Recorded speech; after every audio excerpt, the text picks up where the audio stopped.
Yeah. He's crunching people. Yeah. You know, like, I swear I didn't hit puberty until I was about 25. You know what I mean? And these guys. But look at that. But look at that beard. You still haven't got there.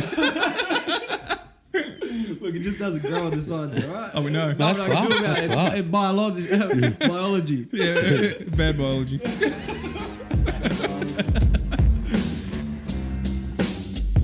Welcome to the jungle with Toki and the Crow.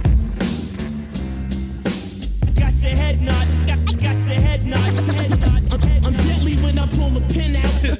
Alrighty, so welcome to the Jungle Podcast. This is another episode, and today we have a new guest. But before we welcome here, I want to welcome my man, my boy, my homie, Benny boy, the Crow. The Crow, what's up? What's good? Nothing. Yeah. Yeah. I got an issue to start with. Okay, what is it? It's about pie shops. Bakeries. Pie shops. Okay. Yeah. So every fucking bakery that you go into has award-winning pies, right? Award-winning pies. Now, there's nothing in that shop. Like, there's no accreditation, there's no paperwork, there's no fucking nothing to say why they're the best pies, right? True, yeah, okay. They're just saying award-winning pies. Yeah. That could be any award. Do you know what I mean? Like, Greg up the top end of the street might have had a fucking competition with, Janice down the bottom, and then they've made up their own award. But there's nothing to tell why they have award-winning pies, ever.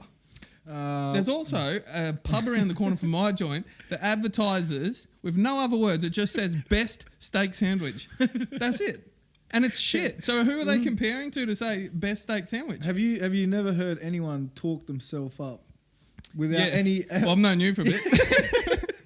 Without any documentation. It's bullshit though, because you could go into two pie shops directly next door to each other and they've both got award-winning pies, all the best pies in that town. And it's like, hang on, if Greg's got the best pies, how's she got the best pies? Do you know what I mean? Yeah.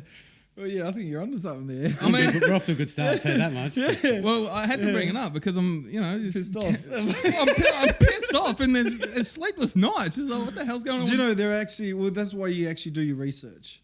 You realise that fucking. Oh, so now it's me. No. You realise that Greg's a 40-year-old man. He can't cook a pie for shit. But if you look down the road and you do some research, there's a pie shop down in Mandurah. Down that way, they've had gone to America. Yeah, gone to America and won awards. And there is documentation. So that's where you actually realise that Greg's talking shit down the road and that one isn't. So, right, well, not happy about it anyway. I just don't think if you haven't got accreditation or the paperwork, don't fucking say that you got the best pies in town. Not even just say you've got the best steak. No, just say we sell pies. Yeah. And I'll judge whether it's good. Fair enough. Anyway, who we got on today? All right. So, look, thanks for that, Ben. That was a good start. Tackle all the important topics, All right, we want to welcome someone that's come down. He's the man, the myth, the legend, Nathan Charles. Man, I obviously met you the other day. You came up and told me a little bit about yourself, and it's just reached to now. And man, cheers for coming on the show. We do say that right here you've played 85 Super Rugby games with Western Force and Melbourne Rebels, and you represented Australia 4 times. Good on you, man. There's some other stuff that we'll break into later that obviously with one of the things that between me and you that speaks volumes and something that's touched us, but we won't get there yet. Welcome, brother. Thanks, mate. Good to be here. The couches are comfy, the beers are cold. That's a lie about the couch. Sound on that couch. Cheers for coming on. So you've obviously come down from Subi, and you've been doing a lot of things over, doing charities and stuff like since leaving playing rugby. Yeah, so I retired about 12 months ago from professional rugby for a number of reasons. Yeah. But once I finished playing, I wanted to keep involved in some regard and to give back a little bit. And the charity work I've been doing is something that I actually enjoy doing. Obviously, speaking to corporates and stuff, it's a financial benefit as well. Yeah. But first and foremost, I actually really enjoy doing it, telling my story and I guess providing a bit of motivation or inspiration and just with the background, mate. It's good fun and you meet new people and mate, just actually on Tuesday I spoke to a kids' cancer clinic in Melbourne, in Murdoch Children's Hospital. Yeah. And it was the most humbling, rewarding experience I've ever had. And I was sort of stood there and going, these kids are going through something, a really tough, traumatic time, and they're hearing me speak. What gives me the, I guess... Yeah. It's the idea of you think you think that they're helping you, but you're actually probably taken from it massively. 100%. You know? And it was just such a rewarding experience. Yeah. And that's why I love doing it. Yeah. And you leave that going, that's amazing. And just the kids and the journeys and, it's puts you in places that you wouldn't just find yourself in. 100%, and it's mad. It's really, we all experience these things, and it's quite sure, brother. Just reality sets in. Yeah. But it's just amazing. Someone has seen the smiles on the kids' face, and that's reward enough. So, did you put any big fens on any of the kids while you were there? I didn't get a chance. A bit mate. of don't argue. Get back in, boom. That wasn't part of my strong game, mate. So no, unfortunately not. Had to sidestep a few, but that's about it. All the ones that are coughing and sneezing, pretty much, yeah. We might go with a bit of a rundown of your career. We'll start. You're born over in Sydney or whatever, and or whatever. The best pies in the world too. How are the pies in Sydney? No, they won't be award winning, guaranteed. They've got certification up on the walls over there. You started your career at Waroona Tigers, is it? Warunga, that's how you say it, right? That's how you say it, yeah. And you played 200 games over there. Yeah, well, that's juniors. So That's it's like, juniors. which I started there when I was 6 years old. Yep. And had played my last game when I was maybe 14 or 15 for them. So Yep. it's just junior rugby, and some weekends you play 2 or 3 games or a weekend. So it seems like a lot, but I just loved it. Couldn't keep me away. Do you come from like a rugby family background? Or Yeah. how does that? Yeah. Dad, uncle, brother all played rugby, but actually my oppa, my mum's side, he actually played for West Germany in football. Oh wow! So had a bit of football behind us, but it's something I never really got into. Just couldn't hit people really. So and people whinge for the drop of a hat. So I didn't really like that. Yeah. So is it just union? Union. You ever played league? No, I played league. Yeah. We grew up in the Parramatta region. So Parramatta was my sort of team. Yeah. And I played league on Fridays for my school, primary school. And then I actually got contracted with the Bulldogs, Canterbury Bulldogs, when I was 15. What made you chase union? Is that Union Super Rugby, right? Yeah. No, I'm an AFL fan, so we're going to do a bit of learning here today as well. But I'm with you. Yeah, I'm with the AFL Union and League. Sweet. You know what I mean? You got this contract with the Bulldogs, but you had a little clause in it that if you got selected with the schoolboys team, you could get out of that Bulldogs contract. You've done your homework, mate. I have done my homework. That's really good. Thanks. We don't just come here unprepared. Because if you... no, we don't. I do. Oh, do you know how much research I've done on pies? Nothing. Nathan Charles? 3 days worth. I know you better than you know yourself. Shit. So what was I saying? Yeah, so you've got that clause in that contract so that if you get selected for the schoolboys, and if you go with the Australian schoolboys squad, that means you get on the path to Super Rugby, not NRL. Yeah. Yeah, so basically I was playing at under 16s like national tournament. They held it at Riverview, and I was playing for Sydney 16s at the time. And basically, a guy called Mark Hughes, who's passed away now, he was at the game, and my dad, we grew up in the era where Mark was playing and stuff, so he was like, well, just went in and have a chat. He goes, oh, Mark, mate, what are you guys doing here? They're in the Bulldogs kit, and I was playing at the time. Mark goes, mate, this is probably one of our biggest recruiting drives, rugby union tournaments like this. You got all the talent at one spot, and then we just go and have a look at the kids that we want. And they were just chatting away, and then Mark goes, oh, mate, do you actually know the Sydney team at all? He's like, yeah, I do. And he goes, oh, do you know number 2? And it happened to be me. Yeah. So he was like, actually, yeah, that's my son. So he goes, mate, we like what we see, and literally within the next few weeks, I went to a few like sort of trial training sessions, and offered me like a 2-year contract. Like you said, with talking under 21s type stuff, the money's not huge, but it's a lot more money than any other 15 or 16-year-old is probably getting.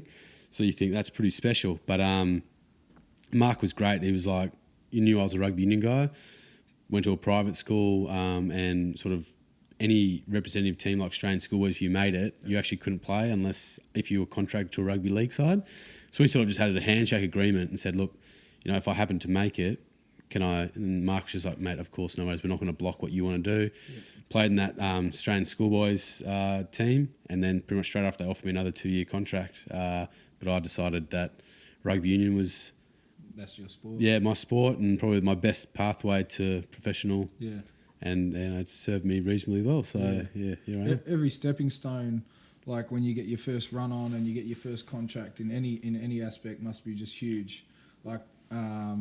to say, when you finally, I'm going to get run on for the Western Force. How did that feel? Like, how did that feel when you were like, you're getting your first start? That was a huge whirlwind. Yeah. How did you go before you go into that? How did you go from playing in Sydney to then the Force just picked you up? Did they or no? So I was playing in Sydney for Sydney University, sort of living at college. I was studying or attempting to, and playing for them at the same time. So it was just a really good sort of fit.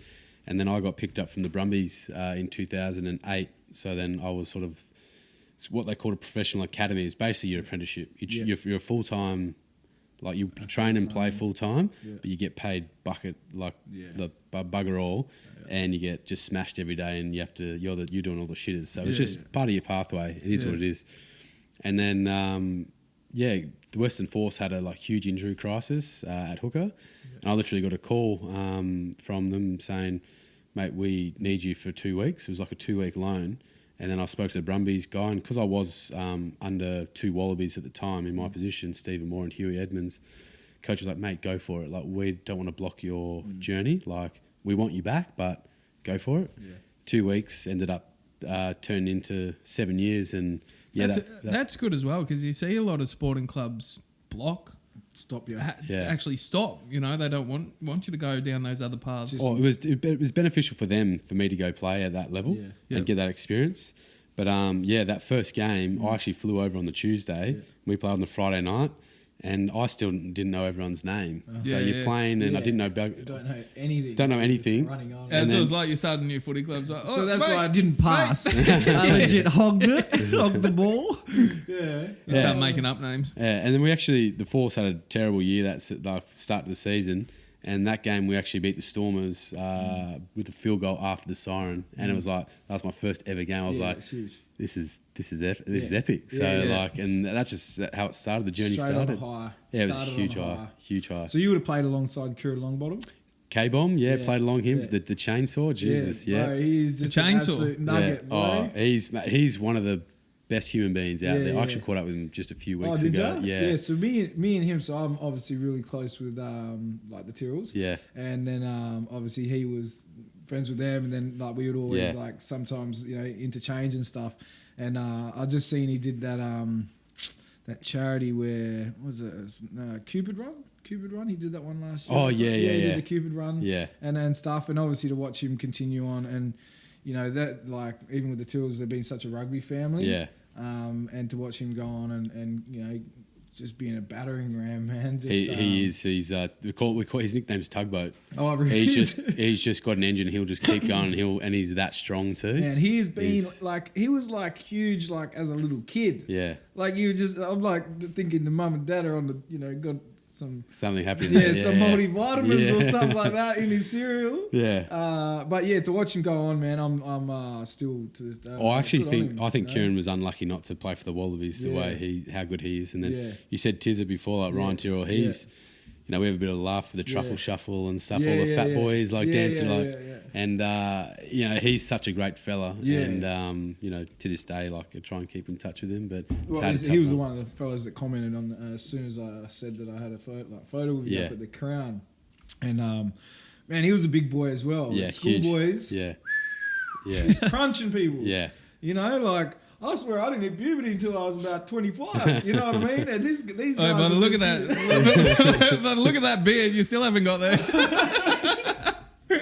Look, it just doesn't grow on the sides, right? Oh, we know. That's class. It's biology. Yeah, bad biology. Bad biology.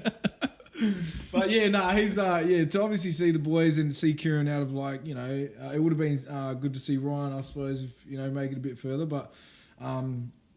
You obviously, went on, came with the Force, and did you ever think about cross-coding? Look, there were times there I did, but rugby league's such a big sport in Australia, and they have such a big talent pool. Yeah. And it's unless you're at the top of your game, like in your kind of one of those like an Israel Folau or something like that you can actually just swap. superstar. Yeah.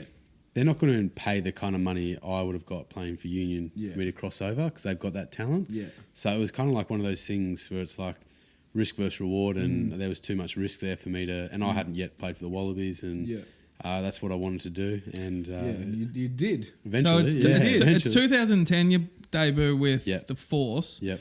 And the same year you go to the Qantas Wallabies training camp. Yep. What was all that about, and how'd you go with that? Oh man, that was bloody 2 weeks of torture. It was alright. It was just hard. Like your first year in like professional rugby, and then get invited to.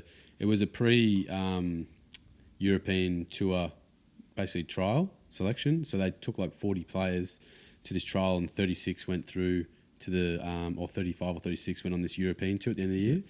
So that's after the 4 seasons. That's after Super Rugby, so that's international season. Yeah. And it was just 2 weeks of fitness, running, getting bashed, scrummaging. Like, I think my neck was just hanging on at one point, just holding up. It was just, it was really good. Really enjoyed it, but geez, it was tough. And I just remember coming home, finding out I didn't get in the tour. I kind of expected it too. I was pretty green, and the guys that were there had been there for a long time too. So I kind of expected it, but you put in that effort. Yeah. And to fall that final hurdle, I actually just went home, and I just I think it was like for 10 days I just slept. I was just shattered. So that's how I feel when I go to the gym one time. Like Friday, I'm still sore. I did those skull crushes. I didn't. My arm's still sore from them 2 weeks ago. I know how you feel. It's good to be able to relate, I'm trying to relate. Find common ground. Finding that common ground. That's it. That's what it's all about. Yeah. So you do the training camp, and that was 2010, and you went back in 2011, yeah? No, I didn't. I don't know what happened 2011. I think. 2011. I actually went to Europe in the off season. Right. So I played Super Rugby, and then went on loan to an English Premiership side called Gloucester for 3 months. Sort of spoke to the Wallaby people, and it was sort of the same hookers that were still there, and they were like, yeah, go for it. Good experience. You're getting exposed to a different type of rugby in the Northern Hemisphere and stuff. So I went there, lived there for 3 months, and got in the piss, met new people, and had a great time. So it was awesome experience. What do you find is like the biggest differences between playing for a team in Australia and then just jumping in the deep end and playing for all these English boys? There's some loose units over there? Yeah, some pretty loose units. I found the difference was the weather, obviously. Yeah. But also I found out I was very small to start off with, because it's a slower game. Yeah. And because you're playing in wet conditions, the physicality and the closeness of it is just to the next level. Yeah, okay. So I went over there and I was like, Jesus, I need to put on some weight. Yeah. So basically just was drinking a lot of beer and enjoying the Good boys' way to go about it. It was great. I need to put on weight too. Sounds like a holiday. Well, kind of was to be fair. What's some of the biggest hits that you've been hit by? Who's probably some of the hardest players you played against that you've been like, fuck? Bismarck Duplessis. I don't know if you know. He was a hooker. He was a Springbok hooker for years. He's playing in France now. Yeah.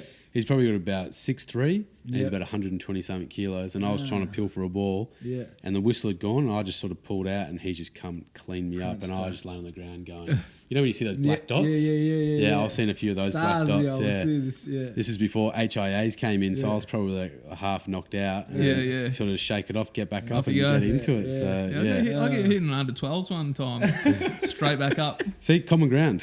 Common ground. That's it. Yeah, straight back up. Probably from your mum, eh? Yeah. Get back on the field, man. I don't want to play. Nah, she was getting a blanket warm for me. What is so all right, so you walk on as a Wallaby, your first time, you're walking down the tunnel. You're nervous? What year is that? When did you finally get the gig with the Wallabies? This was 2014. So 2012 I sort of like probably really cemented myself in the Force team. Started all the games, played fair high percentage of each game. And in 2013, I was probably starting to enter those talks again with the Wallabies. And then in the 5th game, I actually blew my knee out in a game. And that was my season done. So I was pretty much out for 11 months with that. Came back in 2014. I was in pretty good nick. and just spent 11 months in the gym pretty much, which was great. Yeah. And he came back 2014, had a really good year with the Force, like as a team, and then got my first cap on the 15th of June in 2014, and then. So they just call you up for that cap, do they? You don't have to go back to the training camp or anything. What happened? No, there was a mid-season break in between Super Rugby where we played France. You get called into that squad, and you go training. And I didn't actually play in the first game, and then in the first game, it was great. One of the guys in my position got injured, so that led to me the next game me being And part of it. it was in Melbourne. Melbourne At the Etihad Stadium. Etihad, which is now So Marvel Stadium. Yeah, full house, and you're running out. It wasn't quite a full house, but You it can was. say it was a full house. It was a full house. Yeah. They had to bring plastic seats. Yes. Pretty sure. That's it. Yeah, And it was that's because you were having a run That's on. it. Seats on the grass. You know what I mean? Yeah. There was girls that were like, in G-strings. Everywhere. everywhere. Can't remember. So it's a full house. That's Speed Everyone's Runner, in was it? town. Russell Crowe's at the gig. Yep. Yep. It sounds good. Oh, it was a pretty dire game, to be fair. It was we ended up winning 6-0. So you can imagine it was a pretty tight game, Yeah. pretty not that exciting. Yeah. But still, even though when you got that close and it's right at the end. So I only got put on with 6 minutes to go, because usually when it's that tight, they don't like to make too many changes. It's because of my debut as well. Yeah. It's a bit like, But with 6 minutes to go, that was my first one. Yeah. Had like my best mates and mum and dad and stuff there, and Good on 'em. it was just class. And then probably had one of the biggest nights of my life, so it was fantastic. Where'd you go, Revolver? Actually, can't remember, to be fair. Cannot remember. Yeah, but it was great. Rocked up the next morning. The team bus is about to go, and I'm just bags packed on the team bus, and that was it. So, it was great. Yep. It's how's the guys? So how's being in a team when you're like finally you get to play? You know, you jump on. Is all the support there? Did you find that all the Wallabies were like mad? You know, you've just got on. You finally just did you find that everyone was super happy, or did some people were like, I didn't really give a fuck? No, at the time when you get on the field, it's all business. Yeah. No one's like, as you run on, no one's like, this is all. Okay. It's like, this is business. We've got a game to do. Yeah. But after the game, in the change, so it's a pretty special moment. Like in the change rooms afterwards, like mum and dad came in and they have they present you with your Wallaby cap. Yeah. And then it's in front of all the boys, and I mean, mate, that was my dream. Yourself. That was my dream since I was a kid, and you finally get this cap and it's got your Should've Wallaby brought it number in it. Yeah. Oh, it's framed in I wouldn't take it off. Going to get those fucking the best pies ever. With it on. Hell ready old Wallaby cap on. Mate, the thing about WA is I probably wear that and I go, what the hell's that? It's all my memorabilia stuff's in Dad's study at home in Sydney. I'm not at a stage yet that I'd put that stuff up on the wall and whatever. I'll get there one day, but at the moment it's pretty too soon. So just let Dad enjoy it. And Well, how about that night, right, when we caught up, that the Wallabies won? Oh, that was huge. That was huge. That was huge. That was unbelievable. Bro, that was a great game. Good match, eh? Yeah. That was, and just to see him smash it out, it was just like, and it was like they got no chance. Who was back? He had such a layoff or hadn't been in the game. Who played that game? What position? I think it was outside centre. James O'Connor. James O'Connor. Yeah. He hadn't been. When was the last game that he played for the Wallabies? Oh, it was like 5 years ago, I think. Yeah, so it's a while. Well, due to his own fault, mate. No sympathy here from me. Like, loves a drink, eh? Oh, and a few other things, I think. So, it's, each their own. But he came back. He had a good run. That's all that matters. That's it. Yeah. Fuck the world. Everyone loves a redemption story, don't they? In Australia, Everyone the loves a underdog. comeback. No, that was good, man. When I seen him get picked, I was like, good on him. And then to take out that win, he would have just been like, because sometimes that little bit of a change in a team is enough to like change the balance. Like if you have the same team versing over and over, sometimes having just someone that's like bringing back old blood, or sometimes I don't know if you can remember, you watched State of Origins. Yeah. So they had the State of Origin ages ago. They brought back Alfie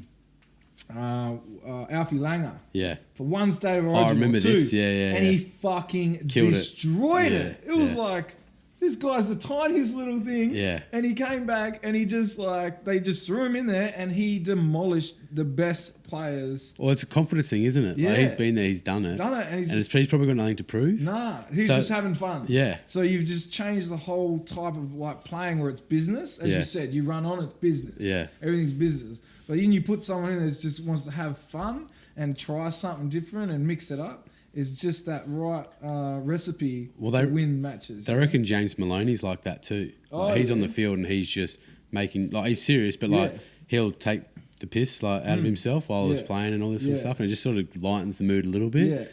Morale's huge, eh? Yeah, morale's huge. As soon as you see like a couple of games, I'm big on league, you know. So as soon as momentum happens, someone scores a try, the whole team comes in and gets around him, and they're giving it, and it instantly can just change the whole tide of a game. But it's just I was curious to see him come back and have a good run, and then us to win. Oh, that I actually questioned whose home game it was at one stage. I think it was during the haka. Yeah, the stadium was like shaking because everyone in the stadium that was wearing All Blacks, he was doing the haka as well. Yeah, and that was actually one of the best sporting events I've been to in a long time. So that was a full house. Full house. And that was, I think it was the biggest. Because they actually bought plastic chairs down. That's why I probably took it. And that was the first time I've been to Optus too. Was it? Yeah. First time I've been to Optus, and then went down on the field to have a chat about Survivor and stuff. Yeah. And I was just like amazed because I think, I've only been to the old concrete one in Subi, and to sit there and just see this new stadium, I'm just like, they've really outdone themselves. Well, it's pretty cozy from the corporate boxes, isn't it, mate? Well, I suppose if you're watching it from there, you weren't even watching, were you? No, I wasn't. Just watching the beer go down. That's it. Yeah. That was a good, man. Wallabies in the All Blacks. It was just a great atmosphere too. Like, 'cause I was where I met you over at the Crown. Like, I was doing some work with Crown that week, and all the atmosphere there, and then walking across the field, everyone was just like into it, and then full house, and it was just a great game of rugby. To be fair, like obviously Australia won, which is great, but just the spectacle itself was huge. Who's your favourite player? Both. In Survivor, you? So of course it's me. Mine's Pia Miranda. I love looking for Ella Randy. I thought it was a great film. I still haven't seen it. It's the soccer one, isn't it? Oh no, it's been a bloke Beckham. Yeah, it's ages ago. No, that's been it. Oh, maybe she's not my favourite. Yeah, I actually need to sit down and watch it. No, you don't. But the old Survivor. It's getting close to the end. That's why I'm excited. I'm on the edge of my seat there. Who's left? So right now there's Harry, myself, Pia, and Baden. Mate, I like Harry. I like his. Harry's he's mixed it up. Yeah. He said he had a fake kid. Yeah. Yeah, which was cool. Yeah, I just liked his. At first, I was kind of a bit like unsure, but then you're like, well, it's a game. This is entertainment. He looks like a stoner, eh? Yeah. Like one of your mates that's just a stoner. Constantly stage. He's got those eyes up. Who's the other fella with the mustache and long hair? John was it? Yeah, I didn't mind him. Yeah, he's all right. He's good, man. He's he's a miner, so I've done a lot of mining in my life, which is weird. Like, just working in mines, drilling and stuff like that. So I related a lot to him.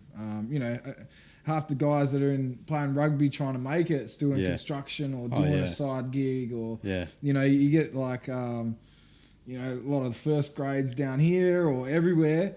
Some big boys in first grade and seconds even in thirds, and that's why I stopped, mate. I'm too small now. Bro, they're monsters. Yeah. You're like, dude, if you just fell on me, like there goes my whole spine. Something snaps. Yeah, my hips. Yeah. You need income protection if you play these days. I need that high insurance private health. Teeth. Yeah. You need teeth, bro. I've had my teeth knocked out. I've had broken my wrists and arms. I've legit broken my collarbone 3 times. You name it. I've broken it. I've even chipped my back. Chipped my your ankle. back? Yeah, like a little bit of my vertebrae. Yeah. Chipped it. Yeah, just, bro, rugby is a fucking different sport. Oh, it is, mate. I haven't broken bones. Yeah. But like blown out my knee knocked reconstruction. Out cold? About 12 times. Yeah, so there you go. Knocked out. Yeah, so you like that's the same. I remember sitting there. There's been probably 3 times where I didn't even know I played rugby. Like today. So say for instance, they're like, you played rugby today, and I'm like, no, I didn't. They're like, yeah, you did. I'm like, nah. And they're like, and I've sat there and I've gone, oh, what's the time? And they've gone, 6. And then they go, what's the time? 6. And they're like, what's the time? 6. And they're like, motherfucker, you said that 3 times. What's going on? I'm like, nothing. They're like, what have you done today? I can't remember. I had one of those. I had one of those against the Waratahs in Sydney. Actually, I actually got. It was probably up there in the top 3 worst ones I've had. Yeah. And got actually carried off the field in one of those Medicab things. Oh, yeah. And like I sort of don't really remember anything. Apparently I was out for about 60 seconds, like out cold. That's a long time. Yeah. And then sort of I was in the medical room. I don't really remember this, but my dad kept saying that I said, "Where's my mouth guard? Where's my mouth guard?" Just constantly, "Where's your mouth guard?" Yeah. So I don't know why I had that fixated in my head, but I don't remember saying it. Your brain just on loop. Yeah. And that's what happens. You get hit like that, and the idea is as well, which I've when I was younger, we had someone that we kind of played with, absolute machine, and he would have made it in NRL easy, but somehow he got hit, and I think might not even known that he was concussed after the game. Like, might have not even known. Must have got on something. I don't know. Might have like had a night out, and whether that has messed with his brain chemicals because you're a little bit concussed. Bro, just instantly had a reaction in his mind, just fucking. But we're not doing a good cap point to sell rugby league and rugby union. Oh yeah, no, but that's not everybody. That's like saying like this. Like if you're going to boxing, it's good that there's awareness. You need to maintain your behaviour after the game as well, because like you can get concussed and not even realise you're concussed. But it's the awareness, like you said, it's the awareness of knowing that. That's right. So like and those concussions are becoming quite the topic these days. Oh, huge. Like I think a few guys have sort of like... They've been really good with it. If you are concussed in NRL, I don't know, with legal, they pull you straight off. Yeah. They'll give you 10 minutes and they actually check you out. Before they go and let you go back on. Or they'll go, that's your game. Yeah. If you get half knocked out, that's it. That's it. So my 4th ever game for the Force was against the Crusaders at NIB. And it happened to be the first time Force had ever beaten the Crusaders. Yeah. And I made this little run and actually... Got pulled down and I sort of went to pop the ball up to Cameron Shepherd. We ended up scoring. But as Shep ran past, he kneed me in the side of the head. Oh. And if you watch the footage, it's quite funny. Like my head goes like this, and then because I was on my knees, my head just slams into the ground. My ass is all the way up in the air. It's like I'm presenting. Yeah. And then I sort of roll over and I'm just out, like completely out. One of the boys said he walked past me and I'm just on the ground, my eyes wide open, but I just wasn't there. Yeah. And I get carried off the field. The guys line up to the conversion. I'm on getting carried off by the 2 medic or physios. They take me into the room, a medical room, and one thing I do remember is someone goes, "Has anyone used a staple gun before?" And I go, "Great, this is a good start." And then your head was split. I thought you were going to answer then, They end up stapling my head together. I think I got like 9 or 10 staples. Wrap my head up. Off you go. Yeah. And then as I was running back on the field, they put you back on the field. So this is 2010. So this is when it's changed. So then I was stumbling, still going back onto the field. Yeah, see that's... And within my career now, how it's transformed is really good for rugby, because I think, head injuries it's not good. And, it's those real deep ones, the ones where it rattles your brain, but you're somehow...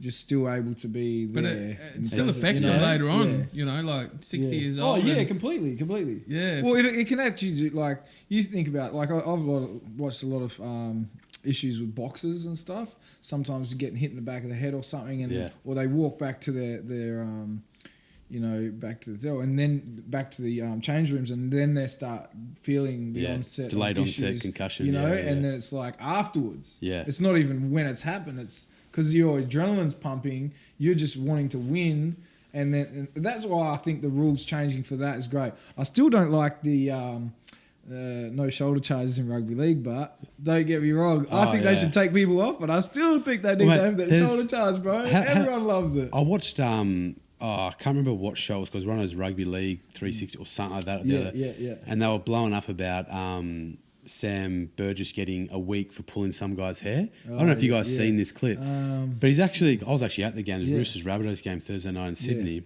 and they're worried about his pulling his hair, which I think, mate, why would you do it anyway? Yeah. Like Nick Nat last week. Yeah. It's just the annoying. That's it. But like leading up to this tackle, Sam actually had this guy in like a headlock and was like choking him. I was like, surely that's worse than like this guy pulling his hair. I was like, where are the priorities here? I thought that nickname thing blew right up. Like, I think it was Zach Merritt that... I don't mind him smashing him. If you're like but he didn't, tiny and want to just give him a what would you do if someone gave a tug on your goatee then? Oh, bro, He wouldn't even know. It's just been gone. Someone walked past too fast and been gone. Just a wind blows past and just blows it off. You grab it. I don't even know why you even got it. Well, like, trust me, bro. Mrs. loves it.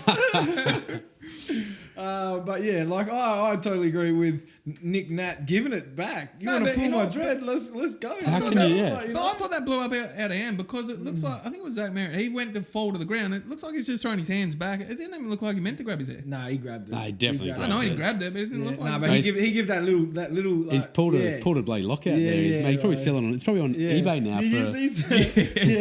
Someone put up like a picture of a dready next to. I can't remember, but we'll just pass that.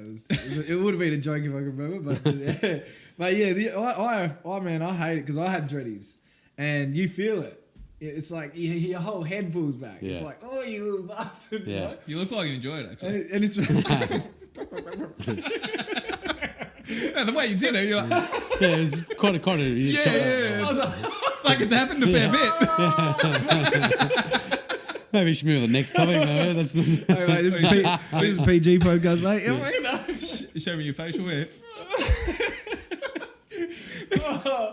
Oh, bro. I look, as I said, I reckon that if all of a sudden, sometimes a bit of grunginess in the game's good. Yeah. Pulling a bit of dreads, getting up to someone's skin. That's some Hayden Ballantyne type of stuff. There's so many. Like, I was watching something last week with the NRL, and that Bulldogs player, and he ran it. That Roosters player. There's quite a few Rabbitohs, Roosters, and Bulldogs players in there. Damn, I should have more. I can't think. Just having those moments where I can't remember. But is he concussed? Maybe you might need stretcher. But yeah, look, I just think that all that concussion stuff, man. I do like that they've brought it in. Yeah. You got at the end of the day, you've got to look after the player. Like I'm all for the hard, big hits and all that stuff. And I kind of think it's gone a little too far. Like how they're, the hair pulling stuff. I think from Sam, like just touch on that quickly. He got suspended for a week for it. And there's all this uproar and everything. But it's like, mate, like I understand it, but just I can't. Just hit the bloke bloody hard. Why didn't you go on with the other stuff sometimes? And he's kind of carrying on about like, mate, you did it. You know the rules, like stay like. But maybe do you reckon he could have also been trying to play it up to get him sent off the field, and then they have an advantage and they can win the game? You know how I'm not saying turn it at soccer, but no, you would think not. Yeah. You would think not. Nah, you would think not. That's. Bro's has got some dreads up here. Who's that, bro? The girl got her hair dreadlocks pulled out at school. Oh, really? I thought it was you. See, that's what can happen, bro. That's why Nick Nat was. Maybe she could buy Nick Nats off eBay. Yeah. I reckon Nick Nat warranted that. You need to. 100%. 100%. But I also think it brings character to the game. Yeah. Like just that game doesn't bring character as a whole. But sometimes when games, I don't know if you watched, there was a Broncos versus Rabbitohs game about 2 weeks ago. One of the best NRL games I've seen in such a long time. And because Wayne Bennett used to be the coach. Seabold. Yeah, man. And they won by like 2 points. Yeah, I actually remember that game. And it was just like back and forth. And I was just sitting there in awe of the whole game because it's like sometimes you can sit down and watch 20 games and you get 2 good ones. Or you get 1 good one, And that was one that just stuck with me. But yeah, ideally, keep the hair pulling out of it, otherwise Nick Nat gonna come for your ass. That's it. Yeah. That's it. He even put it. He said, "I'm gonna put people on notice. You want to pull my hair, Yeah. You end up in the stadium." I reckon that's shit though. Tie your hair up. Yeah, but dude, this guy's got no hair. That's why he wears hats, isn't it? No. I wear hats because I got a pimple coming through. I look like Dwayne Johnson actually, the Rock. Yeah. Getting there. We got we asked a few questions. We'll go. Hang on. We got to go back though. What have we got? Well, we got to go back to the we'll career because. So we go back to. There we go. There we go. Beautiful. Now it needs retraining. That's it. Oh yeah. Took mine up there. So you've had. Spoke too soon there. So you've had this awesome career, but some people may not know that you did it with a bit of an extra challenge. Yep. Do you want to elaborate on that one? Yeah. won't get too deep on you, but Don't get too deep. let's But, get deep. yeah. yeah. So at 3 months of age, I was diagnosed with cystic fibrosis, and the outlook on that when I was born, mum and dad were told I wasn't expected to live past 10. Yep. But yeah, here I am today, 30. Yep. Putting Good my best, reasonably good Nick. Yeah. Putting my best foot forward and just enjoying life, mate. Yeah. So, that's How did just that affect, if it affected the way that they brought you up and the way, were they sort of like nervous having you go play rugby and stuff like that when you were young, or were they sort of No. like right behind you? And Yeah, not at all, mate. I was probably definitely, I was definitely cotton wooled a little bit Yeah. as a kid. Mum and dad knew nothing about the condition, what Yep. it was, how it affected me, and being told that stuff by doctors is pretty grim. yeah. So I mean, there was definitely a sense of cotton wool and whatever, but Yep. they knew lung disease. Best things for that is exercise, fitness. Yep. So they encouraged me to do all these sports. Never Yep. held me back from anything. Yep. So what exactly is cystic fibrosis? Yeah, so cystic fibrosis is the most common genetic condition in Caucasians worldwide. It affects the lungs, digestive system, and pancreas.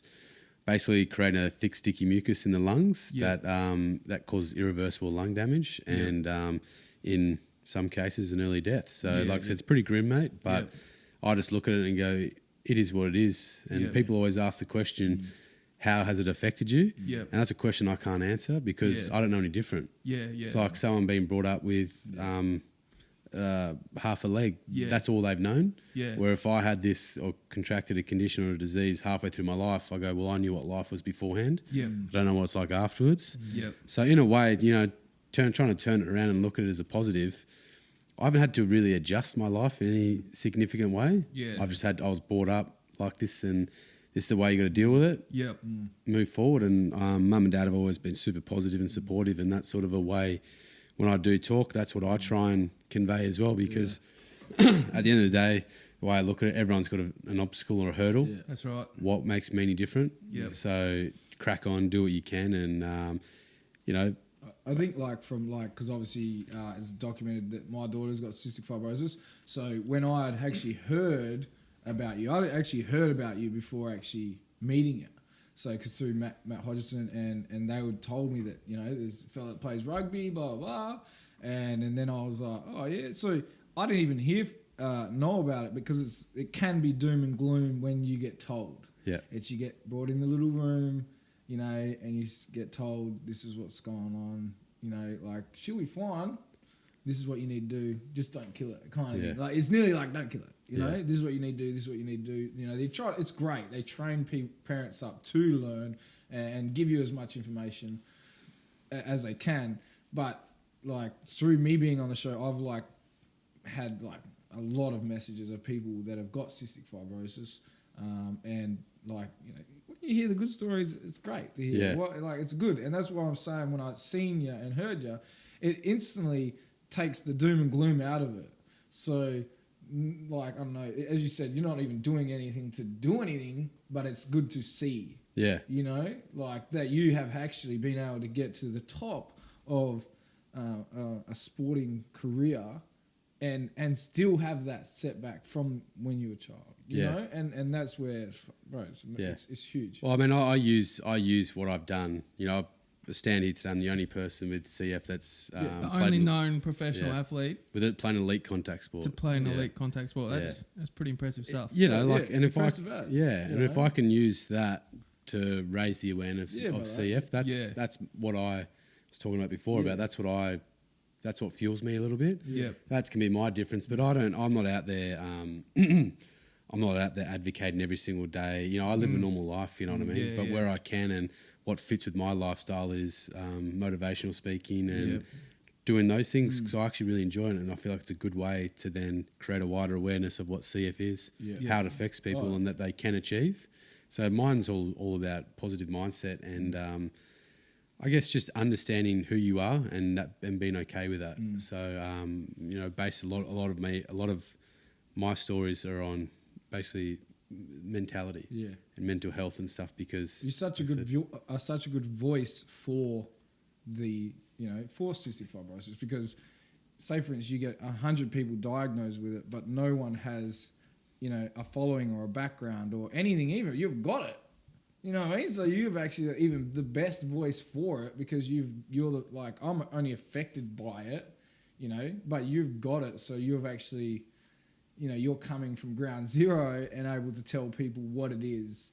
And this is, you know, because it's been drilled into you probably for however long, you know, and yeah, man, it's as I said, bro, like when I just heard from you who you were and stuff and to know you play, it helped me. So I'm just someone that's watching from the outside in from you, and it helped me just think, it's not all doom and gloom. No, you know, it's not all just like you're going to be. I know it affects everyone a little bit differently, but it's just like it's always good to hear success stories. You can read some fucking terrible ones. Oh yeah, the statistics. You know, pretty grim. there's been some very documented ones where chicks are 18 and having double lung transplants and next minute kicking it.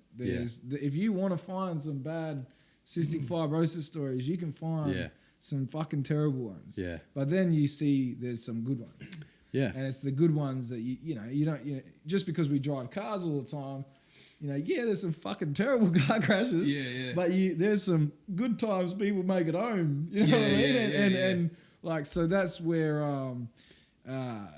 like it does help. Yeah. Well, mate, the fact is, like, in today's day and age, you know, sort of money is power, and what sells more than a sympathy story? Yeah. That's what I sort of take from it, and I've been the national ambassador for the CF for coming up to 10 years, but for an interim part of there, I actually had to step away because they based a lot of their things on negative sides, and I just said I don't want to be around it. That's not good for me. Yeah. You guys do what you want to do, but I'm not willing to be a part of it. And you know, there's been some change there, and what sort of negative stuff did they want to focus on? Man, I can tell the you actual. Illness of it, or and just like the grim side of it. Yeah. Where like I try and take a positive and go, you know, man, such is life. You know, like shit happens. Yeah. What am I going to stand here and feel sorry for myself when fuck? No, you're right. Fuck. Fuck yeah. Fuck yeah. Fuck. Yeah. What, like, you know, say we could swear, but well, say if only you don't know, you might get in a car accident, like you said, tomorrow. Like, why do I want to waste the time that I have on this earth with the people that I love? That's right. You know, I know there are some bad things out in this world, but such is life. CF might not get you, a shark might, you know? Yeah, exactly. Fucking car crash might, fucking all these other things. It's just putting forward that, man, fitness. It shows. If you look after your health, look after your temple. Yeah. You know, it can definitely help. My favourite rapper from is Prodigy from Mobb Deep, right? And he had sickle cell. And he battled sickle cell for 42 years, and he died because he choked on an egg. It's like, it's fucked up. Like, I was sad because he's my favourite rapper. Was it hard boiled? Was it poached? Like, what's the? I don't know, but it was in hospital. What's the detail here? That's He overheated after a concert, and I don't know whether the sickle cell helped that along or whatever. But he was in hospital, and he was eating hospital food, and he choked. Oh, that'll do it to you. Hospital Yeah, shit. yeah, but It wasn't even a rock. Yeah, it probably wasn't even the egg. It was just, probably not. Yeah, just Food poisoning. yeah. But no, it's maybe a lighter side to you know. Drum that point home that you know Someone choked on an egg. know, but you're I right can be though. You know, super- like you might have this thing that's going on, but you know, like if you can sort of find the positive way of looking at things and you know soldier on with it, you know, like. But that's why people can take so much from you, brother. Because you want to sit there and push it out as a positive thing rather than a negative thing. Well, I just, mate, I'm under no precursor that what I've done's not going to be realistic for everybody. Yeah. But if I can show that, you know, if you set, like I said, I focus on the mindset, and me becoming a wallaby was all I ever wanted to do. Yeah. And I wasn't going to let anything stand in my way. And that's a mindset thing. Yeah. So you might want to be a rapper in Me? 2 years' time. That ship sailed. But you know what I'm saying? I'm just focusing on my professional career now. Podcasting? Is that yeah. But like basically, How am I going? What I'm fuck. Can we get a live review? So, but basically, what I'm saying is, if someone wants something bad enough, you're not going to let something get in your way. No, you're going to that's find ways to achieve. Yeah. And that's just the, you know, I've received some negative criticism to how I talk, because, like, you know, try and paint a positive picture, and people are like, nah, that's bullshit, all this stuff. I'm like, mate, you're welcome to your opinion, but mate, I'm So you. but I'm about positivity, and that mindset is just so important. And there's always going to be negative people. Always. Bro, I can be pretty controversial right here. Is I get emails. So obviously I got 2 boys. I got one, both of them diagnosed with autism, and I got a daughter with cystic fibrosis. One of the emails that I got from when I was come off Survivor, was, when you won Survivor, is that? Oh no, like when I was just when I was started showing up on TV, was that someone was like put it across that I need to write a letter to the not to the government or somewhere, or like explaining that it was the the shots the kids get. Basically. Flu shots. No, when you're a baby and you get your 3 months or you. Oh, okay. I don't remember getting shots. Immunisations. Immunisations. When you're a baby, and there's this big push about they cause autism, and it was like you need to use that to be like that these immunisations that they've got are what's caused the cystic fibrosis and autism. And I'm like, brother, the cystic fibrosis, she was diagnosed before she even got a shot. Yeah. But it was the idea, they were like, oh, you can get money from it. And I'm like, yeah, dude, I don't even agree with what you're saying, brother. Like, I agree that, like, my personal opinion is I don't believe they do. Like, I think immunise your kids. That's the way I believe. And I don't think they cause autism. But the idea was... You start something with that. I know, for sure. I know. But that's my opinion. Yeah, that's your belief. My opinion. You're I just do not believe that they do. Yeah. But the idea was... someone had been pushing it down my throat that they had caused even the cystic fibrosis, and I was like, no, the baby was born and hadn't even had any shots yet, and he's got it. So mate, that's probably one of the biggest challenges I had was when I first came on the scene, like in a public way with rugby and CF and everything, was receiving all these messages from people all around the world, like. I actually got asked to write a reference for someone to bring their kid to Australia for a visa thing. Like, that's how far it went. Far out. And you sort of want to help as many people as you can.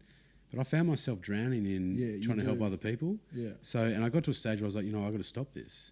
What do I want to do, and where can I help most? Yeah. And that, for me, that was being an advocate, being a positive advocate, and telling about my story, and, like I said, trying to inspire and motivate and keep people positive. But like I said, you have people asking for things all the time because it benefits them, and you're trying to live your life as well. You want to help everybody that you can, but all of a sudden that could drown out the fact that you're dealing with something as well, and you're trying to live your best life, and focus on all that sort of stuff as well. Basically, I just, long story short, stopped caring about other people. Yep. And just wanted to focus on what I... Savage. Savage.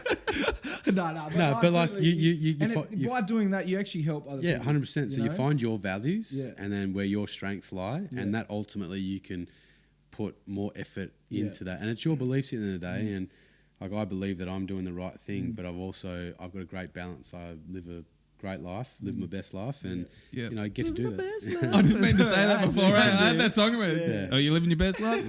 No, I totally agree, bro. It's just it's just the way I'm about positive vibes and enjoying life. As you said, you start, like, you can drown in it. Yeah, you can drown in the amount of negativity. Negativity and just being I don't know, man, just swallowed up in it. Yeah, and I found that even with all mine, it was like you tell someone, oh yeah, my boy's got autism. It's like, oh, I'm so sorry, It's just like, dude, he's fine. Like, he's fine. Like, I actually probably prefer him this way. You know what I mean? So, and it's well, you probably do. Well, I do. I fucking do. All you've known. No, but I actually wouldn't change it for the world. But that's him. That's his identity. Yeah. I mean, that's exactly, just he is who he is, and he will be who he will be. And his life will progress and go down the paths it needs to. Yeah. And people are like, oh, you need to change his diet up and do this and do that. And that's what I'm like. I'm like, dude, he's fine. Yeah. It's just he's slower at talking. Like, his talking is slowly rounding out.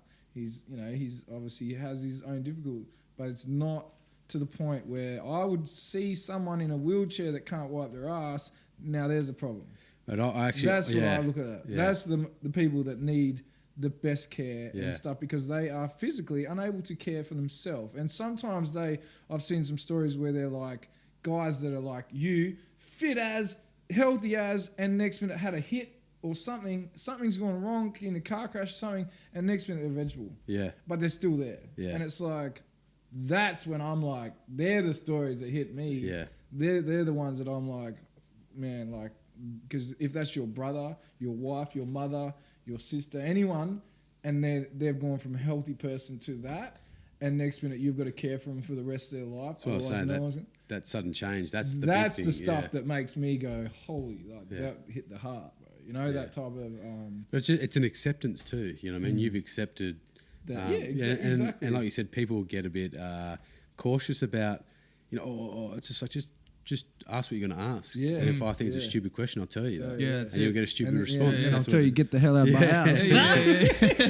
And leave my This eagle podcast's babies over. home. Yeah, leave your eagle baby is right here. But like, Put you it know, down. like I said, Like we get kicked out. Yeah, it's his joint. It moves in. but that's like I said, it's just, again, I've referred to this a couple of times, it's that mindset. Just that Positive constructive mindset, mindset about moving forward, and Yeah. I've got this, I'm dealing with this, but let's have the best life we Yeah. can with Yeah. what we've got. Some and- people live in the past. Yeah. Some people live in the now. Some people live in the present. Yeah. I'm like, I reckon I live Shit. in Where'd you get the that from? future. The future. Sorry, not the present. The future. No, that's what I say. There's people. Yeah. There's different people. Some people live in the past. Yeah. Some people live in the now, and some people live in the future.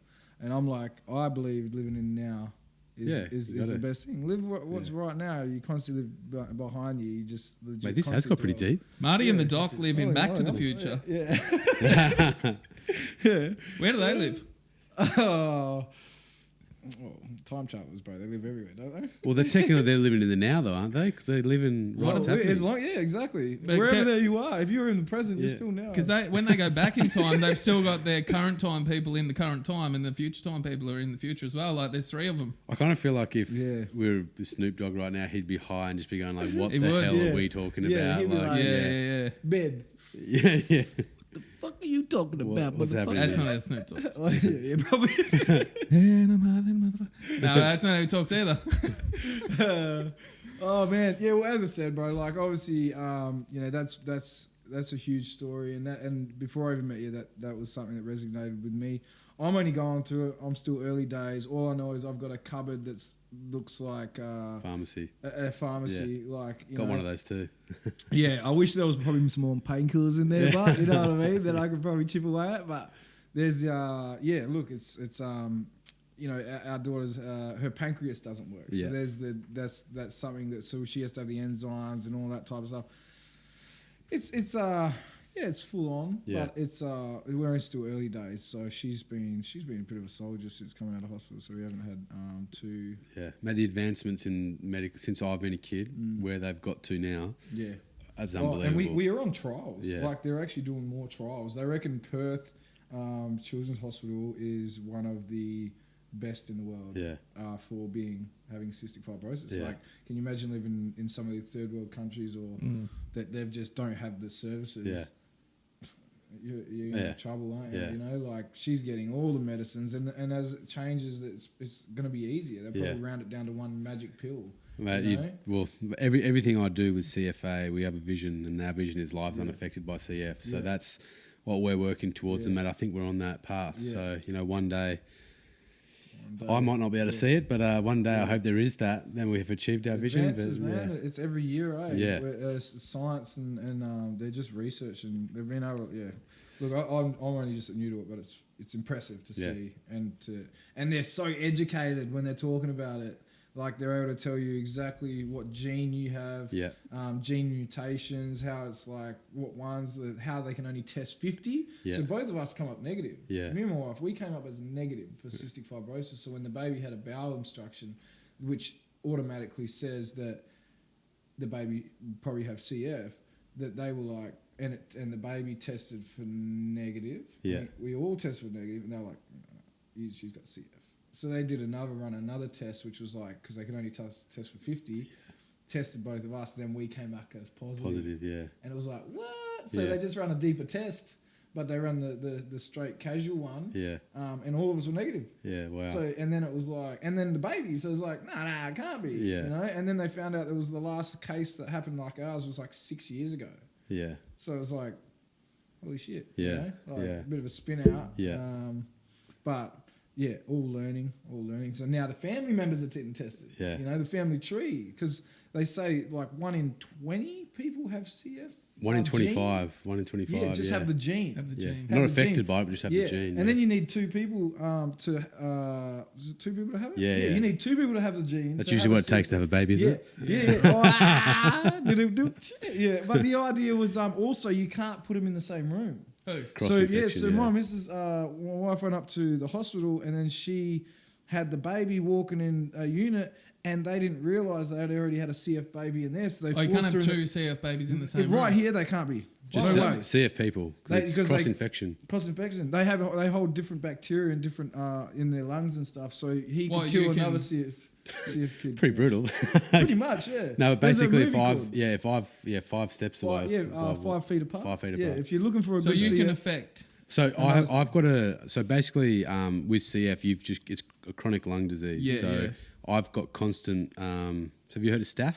Yes. Yeah, so I've Yeah. always got staph. Yeah. That's one of my mainstays. I Yeah, can't yeah. get rid of it. Just is what it is.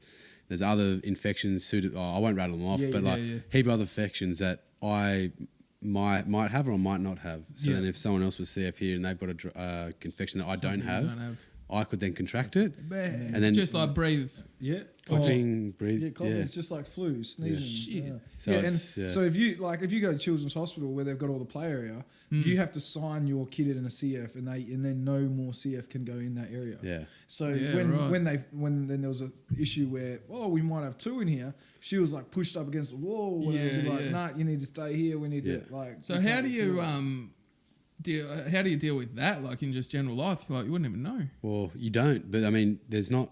I think there's in Perth maybe only 3,000 people with CF or something. Yeah, so I yeah. mean, it's not Likely, It's- but Yeah, but like 3,000 in Perth. something in like WA, that. Yeah, but one of my mates, he's actually a golf pro.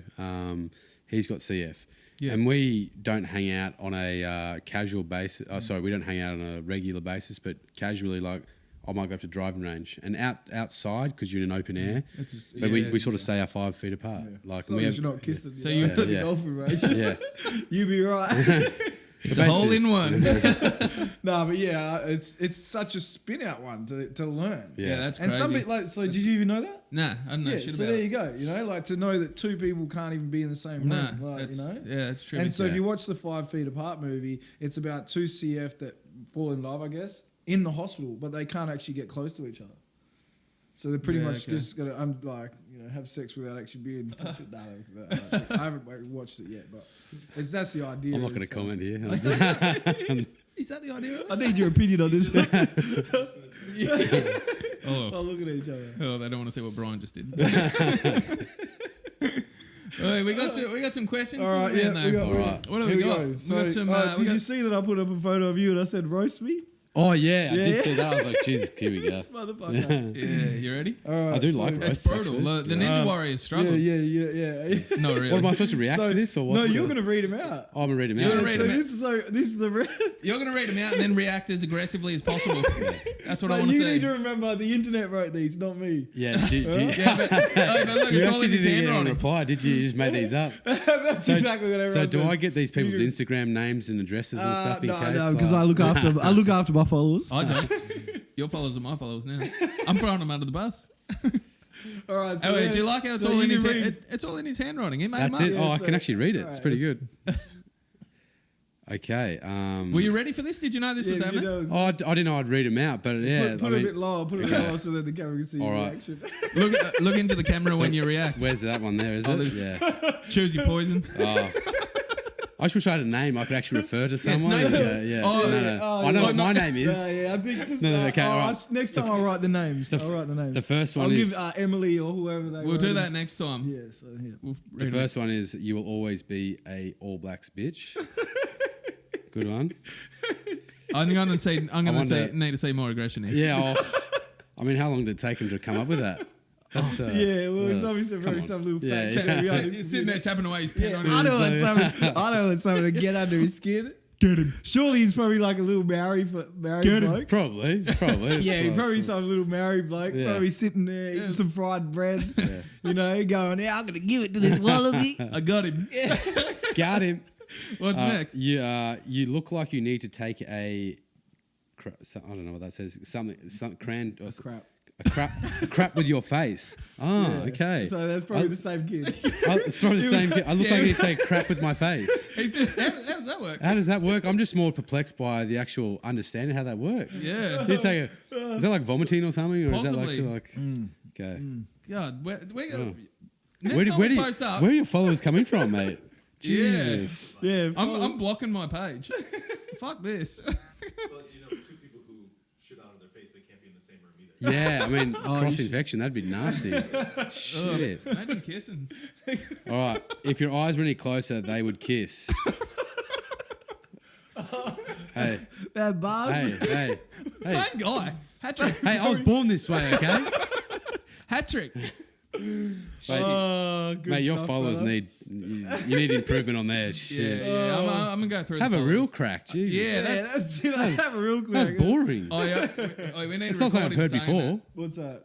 Have a real crack. Yeah, have a real crack. That's exactly. Have a We'll real, have to get that could back be- in for yeah, another that- interview so they can have a real crack. have a real crack, mate. Like, Yeah. I've heard of that shit before. I reckon you're all shit there, fans. Cheers. Oh, but there's not much I haven't heard before. To be fair, that takes man, offense you're in a to- rugby change room. I'm sure they I'm gonna get start, it. I'm Yeah. gonna I start should- making up. I'm the sure roast you would myself. have your fair share given out as well. Oh, I definitely would, but Yeah. well, my banter's much better than what was written on that Oh, paper. you would hope so. I don't think there'd be a second interview if it was any worse than that. Yeah. Oh, I think that's it, eh? That's I've it. had a good chat. Yeah, man. Yeah. Cheers for Awesome coming to on. meet you, bro. Like, Yeah, likewise. super interesting story. Yeah. Mate, I really fucking wanted to have a chat with you after I met you, know, Yeah. and just like now it's all on camera. Yeah. So you know, Happy days. I appreciate. Where can anyone find you? So if people want to look you up, look up your story and stuff, where can they find you? Yeah, brother? I've got a website, nathancharles.com.au. Yeah. I'm on socials, Instagram, Nathan Charles, I think it's __. I'm not hugely active on social, just But that's if they want to call you or send you a message or something. Yeah, what's you your know, phone number? Opportunities, you know, Eagle Bay want to. Eagle Bay, you know, you know I'm what I all, mean? He did say he I'm all loved for the this Eagle Eagle Bay. Bay. Love the Eagle They're Bay. your favourite bruiser. Actually, I'm a favourite Yeah. Brewers. No lie. So, Yeah, that's crazy. But I got a charity fan page on Facebook as well, so I get quite a few messages there. Yep. Just Man, cheers Crack for on, yeah. doing all you do for the CF community. As I said, I only just knew this brother and the man. Hey. Appreciate you just coming on the show. Ben's handshake wasn't as good, man. It was okay. I got a left-handed handshake. hey, if they're any closer, they'd kiss. Fuck, I want to find that person. I'm gonna send him a letter. Oh, cheers, bro. Work on your banter. Good Cheers man. for coming in, bro. The top of my chops, karate chopping pots, potting up a couple of crops. I think I've lost the plot. I sink a lot of shots, shooting savants. I don't know what's happening now, let alone in a month. A loaded gun couldn't cut me down. I cut the mustard and muster up the hounds. I'm hounding to let them out.